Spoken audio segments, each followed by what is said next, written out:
Buenos días, hermanos. Buenos días. Dios sea con nosotros. Vamos a continuar estudiando la serie Los viajes del apóstol Pablo. En esta ocasión vamos a ver un tema derivado también de ello. El domingo pasado vimos una parte del primer viaje evangelístico del apóstol Pablo y nos quedamos en Antioquía de Siria, Pero voy a derivar un poquito ese estudio, porque ha habido mucha enfermedad, ha habido mucha tribulación con nuestros hermanos, con el hermano Javier, con su papá, su abuelito y todo, con la hermana Rafaela, el hermano Jesús, y yo también hemos estado enfermos en tribulaciones. Entonces vamos a ver qué nos dice, qué nos aconseja el apóstol Pablo cuando estamos en tribulaciones. Vamos a hacer un extracto que se nos quede. Pero antes quiero hacer una recapitulación cortita de lo que vimos el domingo pasado. Acuérdense que estamos viendo los viajes evangelísticos del apóstol Pablo. ¿Y qué es lo que hizo el apóstol Pablo? Miren, hermanos, no les voy a preguntar para no perder tiempo, pero lo voy a subir eso en YouTube. El apóstol Pablo trabajó evangelizando a los gentiles. Su labor principal fue predicar el evangelio aún siendo perseguido, número uno. El segundo objetivo del apóstol Pablo fue establecer iglesias, pero al establecer iglesias en el mundo conocido de ese tiempo, hizo la edificación, y la edificación es una de las tres áreas de que consta el trabajo de la iglesia de Cristo.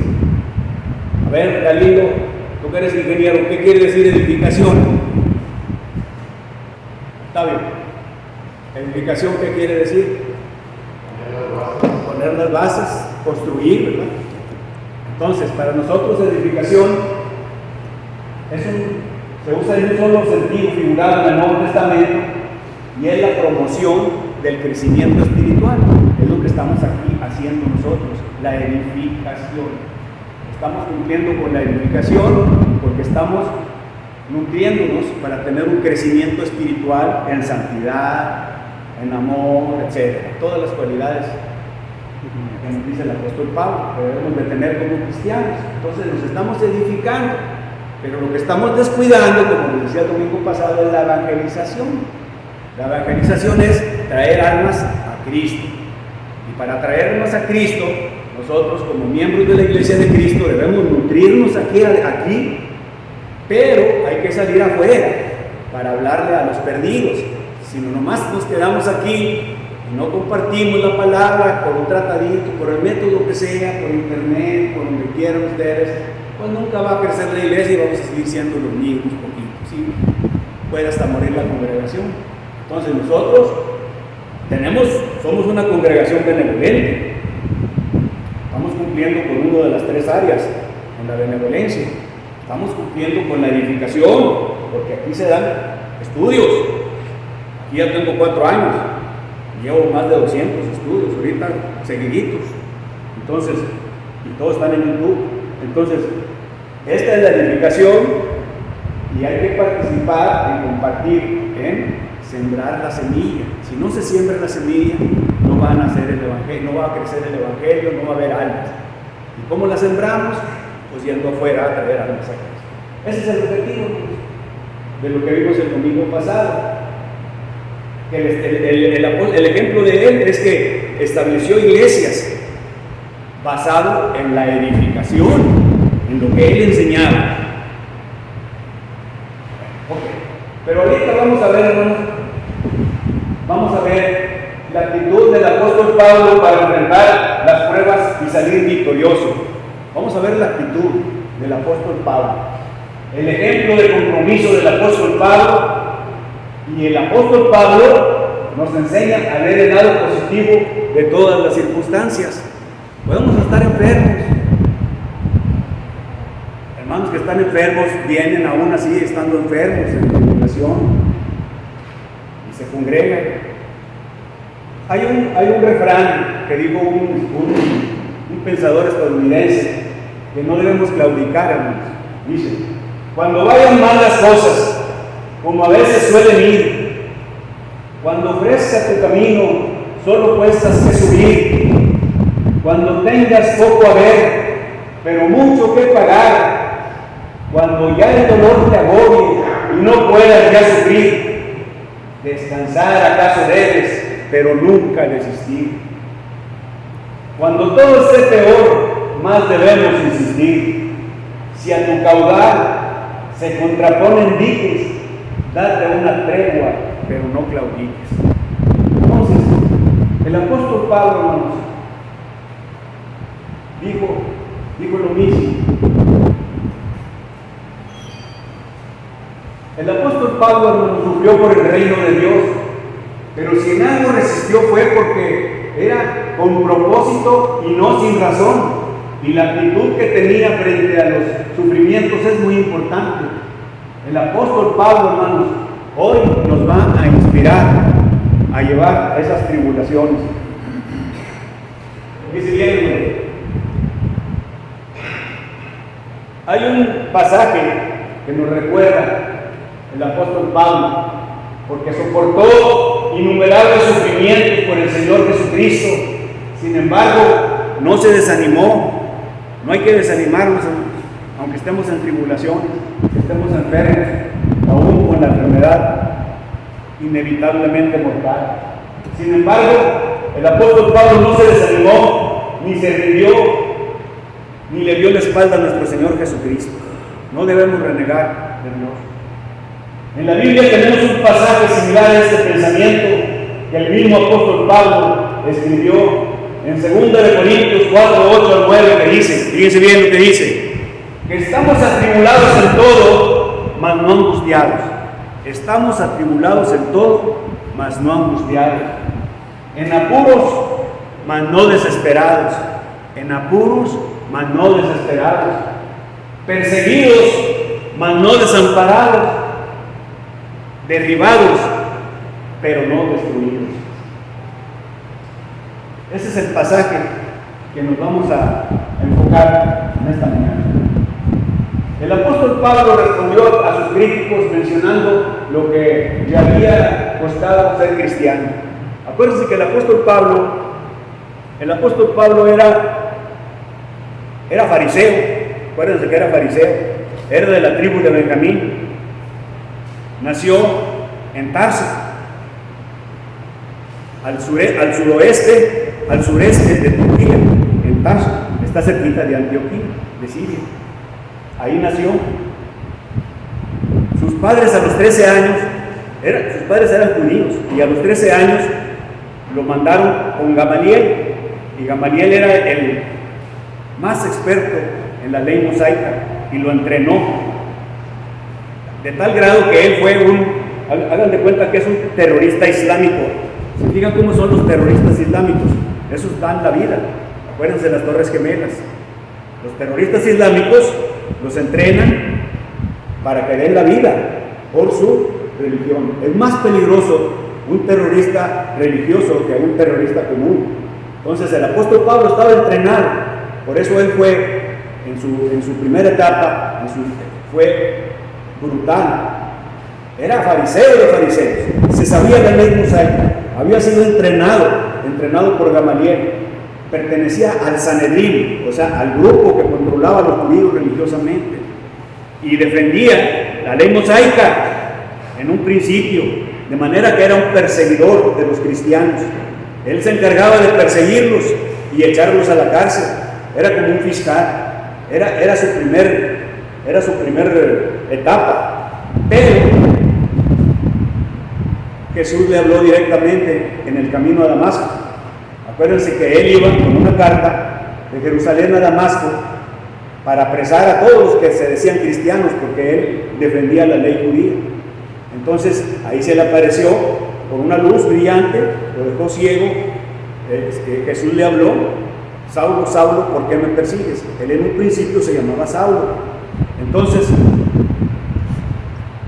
después quedó ciego, lo bautizó Ananías, y después, como sabemos, una parte se fue a Arabia, y de Arabia se fue a Damasco, de Damasco a Jerusalén, y de Jerusalén se fue otra vez a Tarso, a su ciudad natal. Y de su ciudad natal, Bernabé lo trajo para que le ayudara a evangelizar y a edificar en la iglesia más grande de gentiles que había en el mundo de aquella época, donde se les llamó por primera vez cristianos, en Antioquía de Siria. Acuérdense que en Antioquía de Siria fue lo que vimos el domingo pasado, donde se encuentra. Y ahí se estuvo el apóstol Pablo, y de ahí salió él a hacer sus viajes evangelísticos. Entonces, ese es el apóstol Pablo. Pero en esos viajes evangelísticos, el apóstol Pablo, ya en su segunda etapa, él es el apóstol de los gentiles, y le podemos llamar el apóstol de la gracia. David Cuellar, apóstol de la gracia. ¿Por qué apóstol de la gracia? Porque la ley de la gracia es la ley del Nuevo Testamento, es la norma que nos rige a nosotros, el Nuevo Testamento. Y la ley de Moisés es la que regía al pueblo judío. Entonces él iba, a fin de cuentas, a pelear contra la ley judía, que era la ley de Moisés, y enaltecer la ley de la gracia. Por eso se le dice que es el apóstol de los gentiles, o el apóstol de la gracia, que se les quede de memoria. Eso es lo que vamos a ver. Pero en ese trayecto, él sufrió muchas penalidades, y entonces él las describe. Dice, fíjense bien, para que vean cómo se sufre por ser cristiano y qué recompensas va a haber. Es lo que vamos a pretender ahorita de terminar de ver. Dice, son ministros de Cristo como si estuviera loco hablo. Yo más, dice el apóstol Pablo, más abundante, en azotes sin número, en cárceles más, en peligros de muerte muchas veces. De los judíos 5 veces he recibido 40 azotes menos uno. ¿Por qué dice 40 azotes menos uno? Porque el Deuteronomio nos dice que no se les podía dar 40, sino uno menos, porque así estaba permitido en la ley, para que el castigo no se excediera. Por eso dice 40 azotes menos uno. Entonces había recibido 5 veces. 3 veces he sido azotado con vara, una vez apedreado. Acuérdense que lo vimos en el primer viaje evangelístico. En Listra lo apedrearon y lo dejaron como muerto, porque vinieron unas señoras de Iconio y de Antioquía, que fueron acusadas por los judíos, que eran enemigos de Pablo, y lo apedrearon y lo dejaron como muerto, pero no murió. Entonces eso fue apedreado. 3 veces he padecido un naufragio. Una noche y un día he estado como náufrago en alta mar, en caminos muchas veces, en peligros de ríos, peligros de ladrones, peligros de dominación, peligros de los gentiles, peligros en la ciudad, peligros en el desierto, peligros en el mar, entre falsos hermanos, dice bien, en trabajo y fatiga, en muchos desvelos, en hambre y sed, y en muchos ayunos, en frío y en desnudez. Pero, ¿qué es lo que le preocupaba más al apóstol Pablo? Él lo daba por hecho y él lo disfrutaba con gozo, porque era vivir para Cristo. Lo que le preocupaba al apóstol Pablo eran las iglesias que él había establecido, a que no se salieran de la doctrina de Cristo, porque atrás de él, acuérdense que venían los judaizantes, los judíos enemigos de él, que venían tumbando caña. ¿Qué quería decir eso? Que ellos querían introducir la circuncisión, que a los gentiles se circuncidaran, que llevaran también los ritos del Antiguo Testamento, que ya había sido obsoleto en la cruz cuando Cristo expiró. Ya estábamos bajo la ley de la gracia, y ellos querían a fuerza convertir a los nuevos cristianos que eran gentiles. Acuérdense que en Antioquía de Siria es la iglesia más grande, según cálculos de historiadores, y el hermano Barrera dice que tenía como más de 200,000 habitantes en esa época, según estudios de él. Entonces era muy grande, porque ahí confluían todos los gentiles, y muchos judíos también había, porque esos judíos habían escapado de Jerusalén después de la persecución por la muerte de Esteban. Entonces esos judíos ya creían en Cristo, pero se dispersaron, y una parte de ahí fue que se dispersaron a Antioquía de Siria. Pero como ahí había griegos y todo, entonces esa iglesia creció muy grande. Fue donde se les nombró por primera vez cristianos. Acuérdense, cristiano fue en Antioquía de Siria. En el año 33, cuando el apóstol Pedro, como a las 9 de la mañana, dio el primer sermón evangelístico, ya era la iglesia de Cristo. 50 días después de la resurrección, ahí inició la iglesia de Cristo. Pero en ese lapso no se llamaban cristianos, se llamaban discípulos de Cristo. Hasta que Pablo y Bernabé estaban en Antioquía de Siria, ya como en el año 39, fue cuando se llamaron cristianos. Por eso Antioquía de Siria es bien importante. Acuérdense que en Antioquía de Siria había 3 ciudades bien importantes en esa época, que era, ¿cuál era, David? Éfeso, Antioquía de Siria y Alejandría. Eran las ciudades, y Jerusalén. 4. Jerusalén, Antioquía de Siria, que eran de gentiles. En Jerusalén había muchos judíos. Ahí la iglesia estaba conformada por puros judíos. Ahí estaba todo el poderío de los apóstoles. Ahí estaba Juan, estaba Pedro, y estaba, ¿quién más? Jacobo o Santiago. ¿Ves? Entonces, esas eran las principales ciudades. Entonces, hermanos, ya vemos que Pablo todo lo que sufrió. Por eso es lo que vamos a ver nosotros, cómo vamos a sufrir siendo cristianos. Dice: si es necesario gloriarse, me gloriaré en lo que es de mi debilidad. O sea, Pablo tenía un aguijón, ¿ves? Y ese aguijón dice: ya, bástate mi gracia, porque mi poder, se magnifica, se perfecciona en mi debilidad. O sea, lo importante para el cristiano es que lo de nosotros Pablo no se gloriaba como los falsos en Corinto en cosas de fuerza, sino que en las cosas de debilidad. Ese es el punto, que nosotros también tenemos que gloriarnos en la debilidad. El problema que él tenía era que querían introducir doctrinas falsas. Ahorita, pues imagínense cómo está de doctrinas falsas. ¿Cuántas iglesias no escriturales hay? Está peor ahorita. Porque ahorita te agarras a los mormones, a los testigos de Jehová, todos doctrinas de demonios, porque nomás hay 2 tipos de doctrinas: la doctrina de Cristo y la doctrina de demonios. La bautista, metodista, todas son puras falsas doctrinas, no son doctrinas, la doctrina de Cristo. Ahorita tenemos ese problema, no hay persecución, pero la falsa doctrina, como los judaizantes querían meter que practicaran el antiguo y el nuevo al mismo tiempo. Y aparte, como dice usted, perseguían y lo mataban. Entonces, así está. Entonces, dice: Pablo no se gloriaba como los falsos en Corinto en cosas de fuerza, sino en las de debilidad.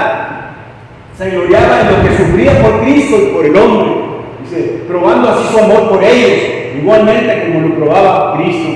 Eso le hacía fuerza, le hacía fuerte. Mire, fíjese bien lo que dice aquí. Segunda de Corintios 12:9 dice: y me ha dicho: bástate mi gracia, porque mi poder se perfecciona en la debilidad. Pablo tenía un aguijón en la carne. Ese aguijón era un emisario del diablo. No sabemos qué fue. Probablemente fue una enfermedad, porque en otros versículos se dice que Pablo era débil, era chaparrito, no tenía fuerza, sí, pero la fuerza que le daba espiritual, que le daba Cristo, era la buena. Entonces, por eso hay una comparación. Ahorita vamos a analizar ese texto. Entonces dice: por tanto, de buena gana me gloriaré más bien en mis debilidades, en afrentas.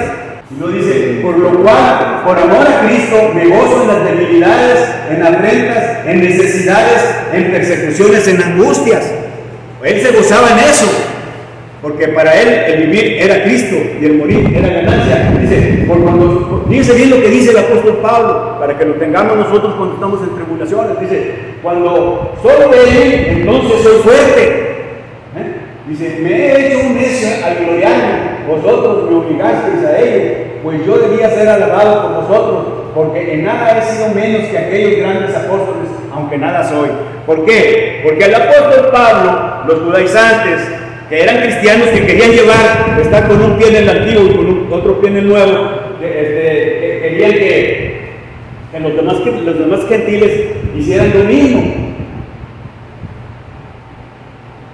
Y le decían al apóstol Pablo, pues si tú no estuviste en presencia con Jesús, tú no eres de los 12, ¿cómo te dices que eres apóstol? Pero acuérdense que el apóstol Pablo fue llamado directamente por Jesús en el camino a Damasco. De Damasco a Jerusalén hay 150 millas. Ahí fue cuando le habló directamente a Jesús para traerlo como el apóstol de los gentiles. ¿Por qué? Porque los judíos estaban encerrados, hermano. Estaban encerrados. Cuando Cristo murió, los judíos y los ancianos que había de la iglesia de Cristo, nomás querían para ellos. Acuérdense, nomás para los judíos. Porque la ley de los judíos le llamaban abominables o perritos a los extranjeros. No podían ni comer hasta la fecha con los extranjeros. Y hasta la fecha ahorita están en Palestina con guerra, ¿verdad? Entonces, ese es el problema. No obstante, fíjese bien, no obstante, que el apóstol Pedro no quería convivir con los gentiles cuando fue a Antioquía. Fíjense que, y por eso el apóstol Pablo lo reprende. Dice, pues, ¿qué estás haciendo? Dice, si no hay acepción de personas, ¿por qué distingues? Hagan de cuenta que el apóstol Pedro, estaban en Antioquía de Siria. El apóstol Pedro y Bernabé, que eran amigos, ¿verdad? No había judíos, no habían llegado judíos de Jerusalén, y estaban en el concilio. Y no, pues estaban ahí discutiendo con los gentiles. No, pues dame la sopita, dame esto, qué bonito lo que hiciste y todo. Muy, muy amigos de los gentiles. Pero en eso llegan los judíos que mandaron de la iglesia de Cristo de Jerusalén, judíos que eran parientes, connacionales de él, mandados por Jacobo. Ya vienen los judíos, mis connacionales, y me van a ver que estoy con estos gentiles. Y se paran él y Bernabé y se hacen para atrás. Entonces, y Pablo los ve. ¿Qué les dice Pablo? Espérate, Pedro. Los regaña delante de todos. Pues si tú ya te dijeron que tú le dijiste a Cornelio y el reporte que hiciste, que aceptaste a Cornelio como el primer gentil que se bautizó. Ya iba a ser el evangelio para todos, porque a Pedro ya había visto eso, ya se le había presentado esa ocasión, acuérdense, que convirtió al primer cristiano no judío. Dice, entonces tú estás echando a perder todo mi trabajo de evangelización, tú estás dándole apoyo a que se practique la justificación por la ley de Moisés, no la justificación por la gracia. Es lo que se nos debe quedar, la justificación.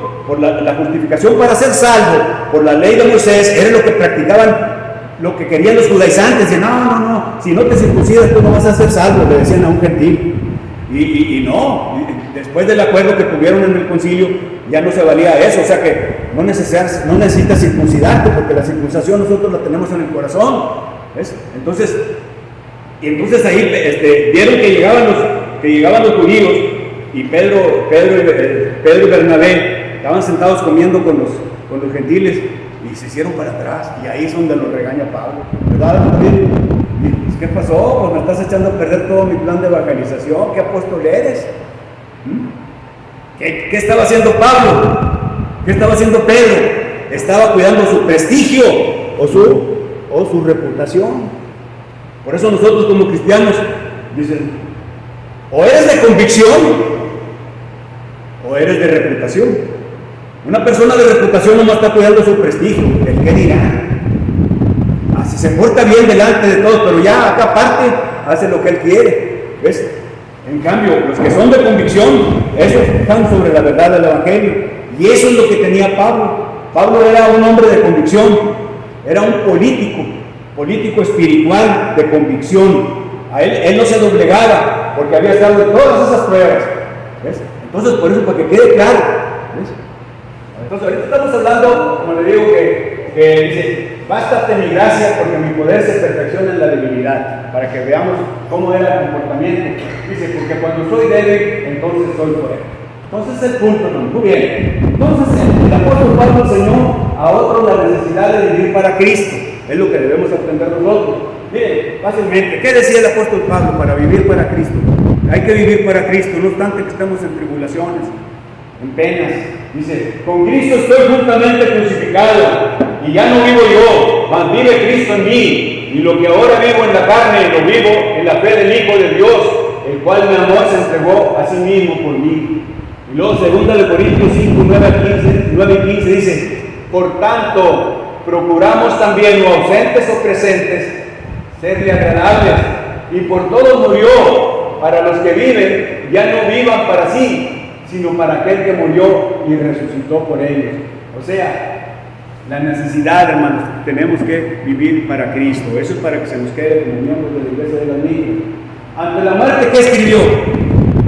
Ahorita hay muerte, hay problemas. Dice, porque yo estoy para ser sacrificado. Ya iba en lo que se le llama el cuarto viaje. El cuarto viaje era ya el camino a Roma para ser sacrificado. Dice, y el tiempo de mi partida está cercano. Fíjense lo que dice, y es lo que debemos nosotros decir, no obstante que estemos enfermos, hermano Jesús. Dice, he peleado la buena batalla, he acabado la carrera, he guardado la fe. He guardado la fe, quiere decir que vamos a ser fieles hasta la muerte, que vamos a cumplir los pasos de salvación, que vamos a cumplir las 7 cualidades divinas. A la fe hay que agregarle la virtud, conocimiento, etcétera, etcétera, para poder llegar al cielo, ser fieles hasta la muerte. Por eso dice, he guardado la fe. Por lo demás me está guardada la corona de justicia, la cual me dará el Señor, pues justo en aquel día, y no solo a mí, sino también a todos los que aman su venida, todos los que guarden sus mandamientos hasta el final de la muerte. ¿Ok? Entonces, miren, fíjense bien cómo está este texto. Dice, que estamos atribulados en todo, mas no angustiados, en apuros, mas no desesperados, perseguidos, mas no desamparados, derribados, pero no destruidos. Miren lo que dice el texto anterior, dice, pero tenemos este tesoro en vasos de barro. Es bien importante que sepan estos dos pasajes. El 4:7 de 2 Corintios dice, vamos a desglosarlo para que entendamos por qué él era, la debilidad le da mucha importancia. Dice, pero tenemos este tesoro en vasos de barro. Está hablando de un tesoro y está hablando de vasos de barro. Un vaso de barro es frágil, hermano. Un vaso de barro es frágil, entonces por eso es débil. El vaso de barro era Pablo y el tesoro era el Evangelio. Era lo que le había encargado Jesucristo en el camino a Damasco cuando lo dijo, tú vas a ser el apóstol de los gentiles, el que le va a abrir la puerta del Evangelio a los gentiles, el que le va a dar oportunidad a los gentiles de que se acerquen al Señor. Entonces, por eso Pablo se le reconoce como la puerta de los gentiles al Evangelio, fue el que abrió la puerta. Entonces, por eso el tesoro que se le había encomendado, se lo encomendó Jesús directamente, Jesucristo. Ahí en el camino a Damasco, cuando lo dijo, tenemos este tesoro que era el Evangelio, él tenía que cuidarlo, por eso se preocupaba, por eso dice el texto, atribulados en todo, no angustiados, estaba atribulado porque él quería que el Evangelio no se corrompiera, que no entraran doctrinas no escriturales, doctrinas de demonios a la iglesia de Cristo, como está pasando ahorita. Entonces, eso era lo importante, que él estaba angustiado, estaba preocupado. Pero el que dice, en apuros, mas no desamparados, porque Cristo lo iba a amparar hasta el fin del mundo, si creía en Él. Entonces es lo que vamos a usar ahorita. Entonces cuando dice, pero tenemos este tesoro, este tesoro se refiere al Evangelio que le fue confiado por Jesús, por Cristo Jesús, en el camino a Damasco. Dice, era su ministerio. Ahora dice, en vasos de barro, por eso él se considera débil. Él dice, yo estoy bien flaquito, bien débil, pero era un recipiente muy humilde, no era como los judaizantes, que eran grandotes y amenazadores y se creían muy fuertes y todo, muy poderosos. No, el recipiente era muy humilde, era un ser humano. Por eso de ahí se saca la palabra que es débil, por eso les estoy analizando el texto, fíjense cómo se analiza. Resumen, el tesoro que le fue confiado a Pablo era el Evangelio de Cristo, su ministerio que tenía que cuidar sobre todas las cosas con su vida. Y también en los vasos el vaso de barro era el apóstol Pablo, débil en la carne, por eso se gloriaba así. Dice Pablo que el tesoro que es el Evangelio, su ministerio en el Evangelio, está en un recipiente muy humilde. Yo puedo estar ahorita bien humilde, ahorita no he dormido más que una hora, pero estoy predicando. Ese es, hágale cuenta, que no haya el hermano Antonio, que no haya dormido, que esté enfermo y está aquí al frente, o el hermano Jesús, aquí está. Entonces, dice, somos recipientes muy humildes, pero puede ser, hermano, que entre más viejos, más espirituales. Sí, hay un texto, ¿verdad? O sea, si nosotros nos cultivamos el evangelio y lo llevamos a cabo, entonces a veces el cuerpo ya estamos muy mal, pero espiritualmente estamos bien fuertes, ¿verdad? Ese es el asunto. Dice, en un ser humano como él es un vaso de barro, pero hay una razón en particular de por qué es así, y eso sigue en el siguiente versículo. ¿Por qué? Para que la excelencia del poder sea de Dios y no de nosotros. O sea, el poder que se tenía para el evangelio era de Dios. Por eso, ¿qué dice Romanos 1:16? Porque no me avergüenzo del evangelio. ¿Por qué? Porque es poder de Dios. O sea, que la sabiduría del evangelio no es sabiduría de nosotros, humana, sino es poder de Dios. Fíjense bien, el tesoro, que es el evangelio, es poder de Dios. Para el judío primeramente y después para el griego. O sea, están los dos. Para los gentiles es universal. Entonces eso es lo que quiere estar diciendo en ese análisis que estamos haciendo. Dice, ciertamente los grandes éxitos del evangelio logrados en las vidas de los conversos, al quitar dicho evangelio las tinieblas del error e iluminar el corazón para la vida eterna, no se debían a ningún poder humano.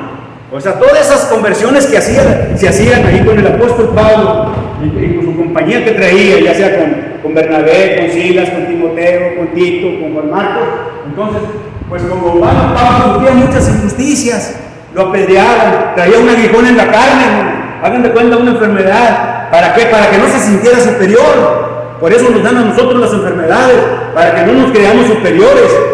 Fíjese bien. Y luego dice, se llama a beber que siempre el vaso de barro debe decir. ¿Por qué siempre salía victorioso sobre los impedimentos y obstáculos? Porque el poder para esto venía de Dios y no del hombre.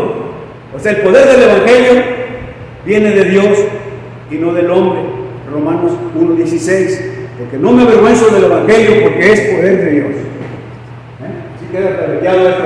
Dice, en su propia persona Pablo no era nada poderoso, hermanos, era débil. Dice, la debilidad del cuerpo hacía evidente que la fuente del poder del mensaje que predicaba era de Dios y no el mismo. El apóstol Pablo, hermanos, según el hermano Barrera, dice que hablaba hasta 19 idiomas, según él investigó. Pero lo que sí es seguro, que el apóstol Pablo hablaba primeramente hebreo, y después el arameo, y griego y latín, para empezar, más las otras lenguas o dialectos que hubiera en la isla de Chipre, en Fenicia, en todas las regiones. Era bien inteligente el apóstol Pablo. Entonces, eso es lo que estamos viendo, hermano. Entonces, mira, ahora vamos a analizar ya me quedan 15, dice, tribulación y triunfo. Fíjense bien, hermano.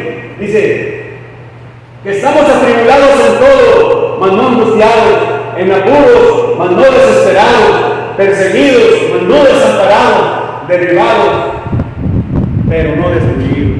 Dice, sabiendo Pablo que tenía a su cargo un tesoro precioso, que era el evangelio, y que el poder de él venía de Dios, no se angustiaban, hermanos, en las tribulaciones. Así le debemos hacer nosotros. No obstante haya fallecido algún pariente, hermano, o estamos enfermos, no hay que angustiarnos en las tribulaciones. Dice, Pablo describe la vida del cristiano en la que nuestra debilidad se mezcla con la gloria de Dios.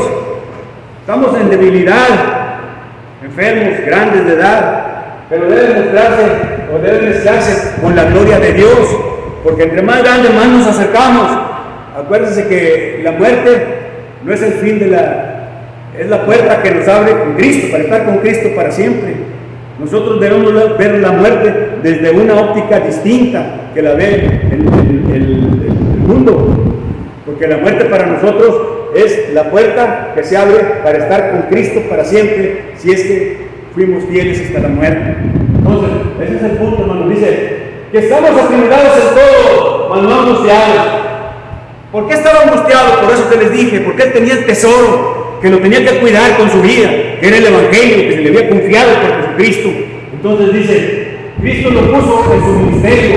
Él le dijo, tú vas a ser el apóstol de la gracia, el apóstol de los gentiles. Dice, y que el poder de él venía de Dios, no de sabiduría humana. Dice bien, no que porque sepamos mucho ni nada de eso, era sabiduría de Dios.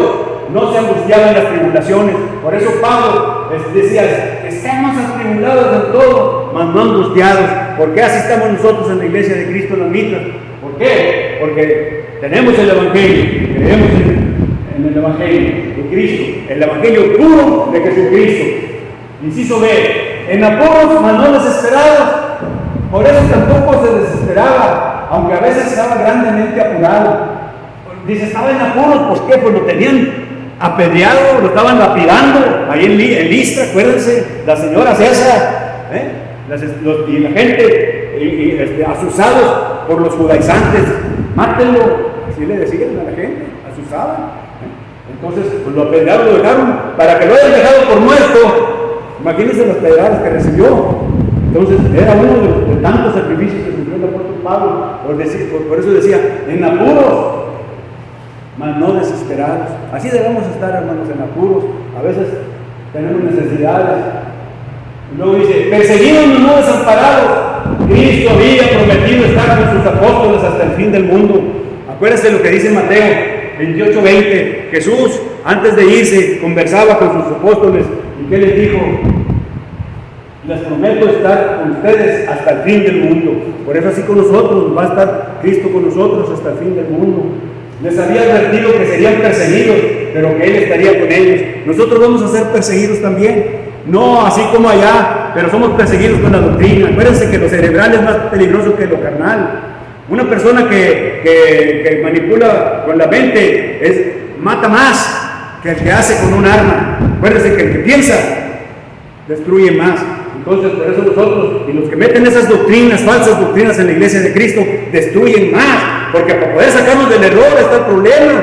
Tiene que haber, hay que estudiar y cómo lo vamos a enseñar por pedacitos, para que no se nos desbalague, para llevar directamente y perfectamente la doctrina de Cristo.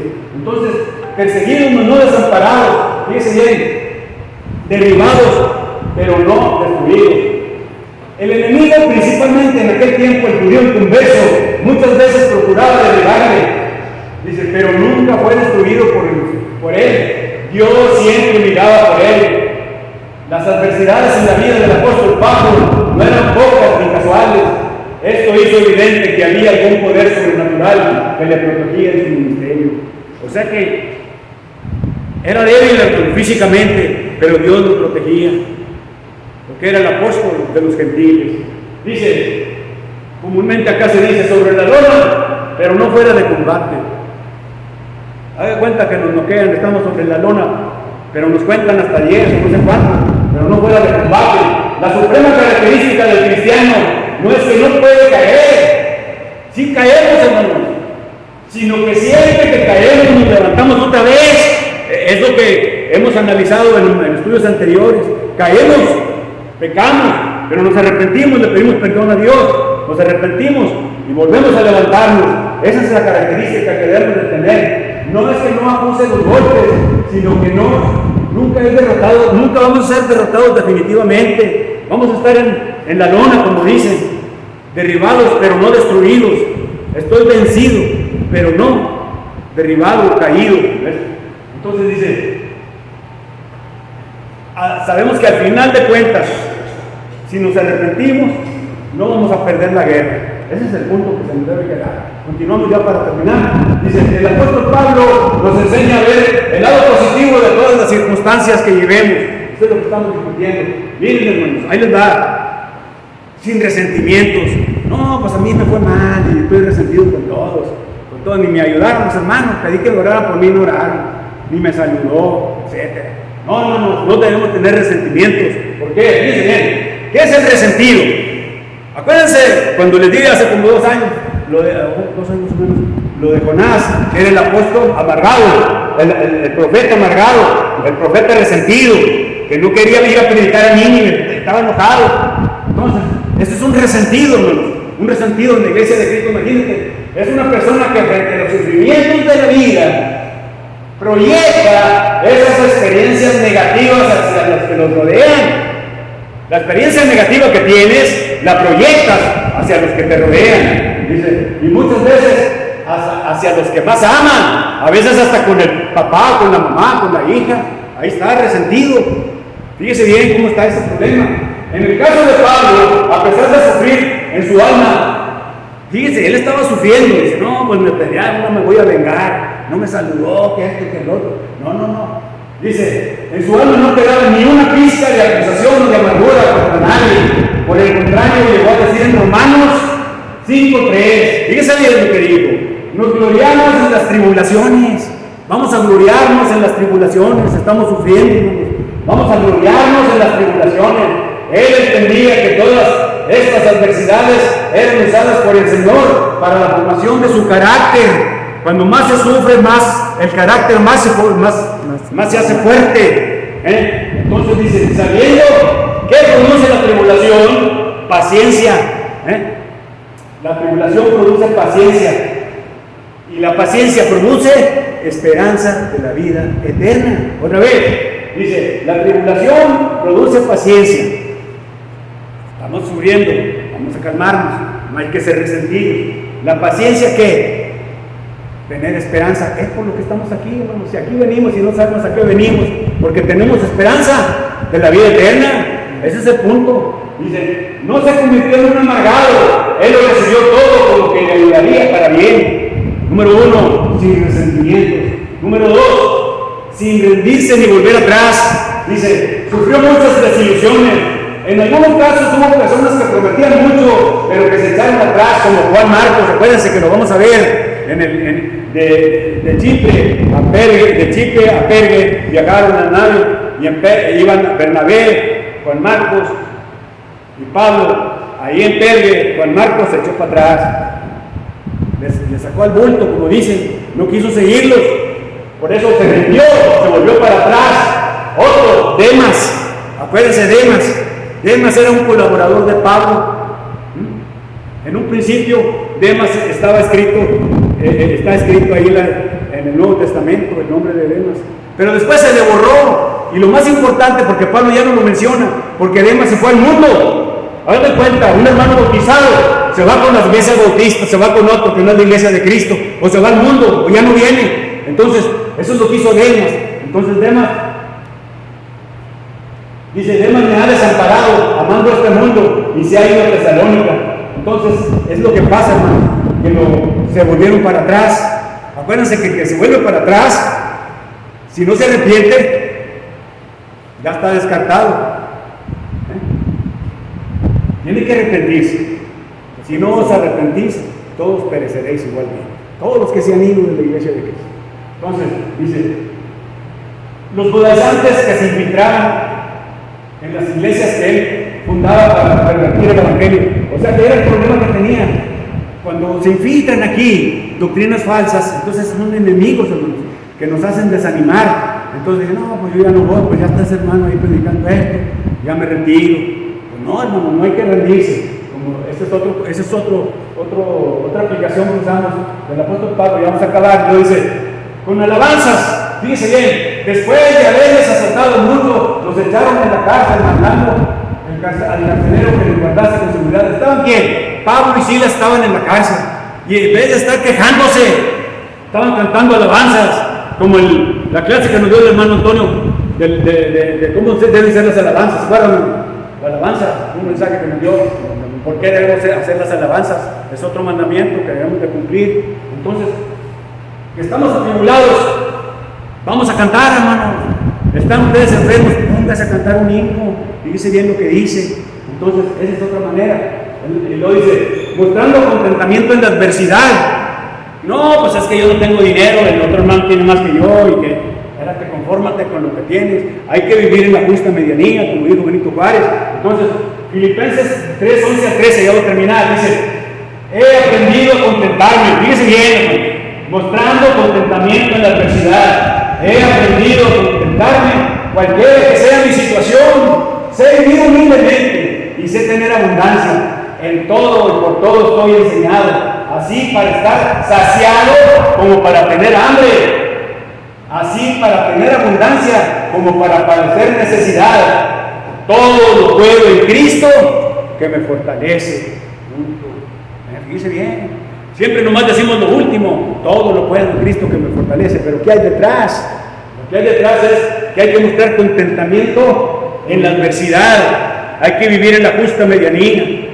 Saber vivir en lo abundante y en necesidad. Hay que estar adaptados. Eso es lo que nos está enseñando el lado positivo de todas las circunstancias del apóstol Pablo. Y mirando, ya con esto termino hacia el futuro, dice, Pablo no era el hombre que miraba con nostalgia hacia el pasado. No hay que ver el pasado, hermanos. Bueno, no, yo así era, yo antes allá hacía esto. No. Aquí no. Dice, su mente estaba constantemente enfocada en el futuro. Así que siguió adelante, resuelto a mantener su enfoque en el trabajo. Filipenses 3:13 dice, hermanos, yo mismo no pretendo haberlo ya alcanzado, pero una cosa hago, olvidando ciertamente lo que queda atrás y extendiéndome a lo que está delante. Prosigo a la meta. Hay adversidad, hay tribulación, hay que proseguir a la meta, hermanos. Acuérdense que eran frases de las Olimpiadas que se estaban allá en Grecia. Prosigo a la meta, al premio supremo llamamiento de Dios en Cristo Jesús. Hay que proseguir a la meta para obtener la corona de la vida, la corona de victoria. Entonces, hermanos, aquí lo termino. Que Dios nos ayude a enfrentar los problemas como Pablo, para que en todos seamos bendecidos y salgamos victoriosos de cada adversidad. Dios les bendiga. Amén.